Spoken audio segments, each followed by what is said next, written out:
Alright, here's what I'm doing right here.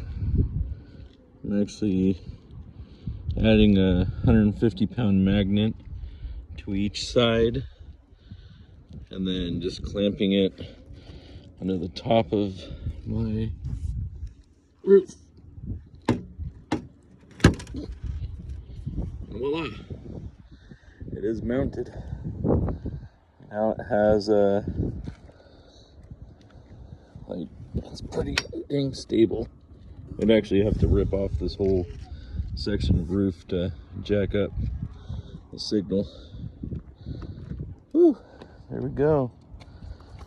Nice little 150-pound magnets.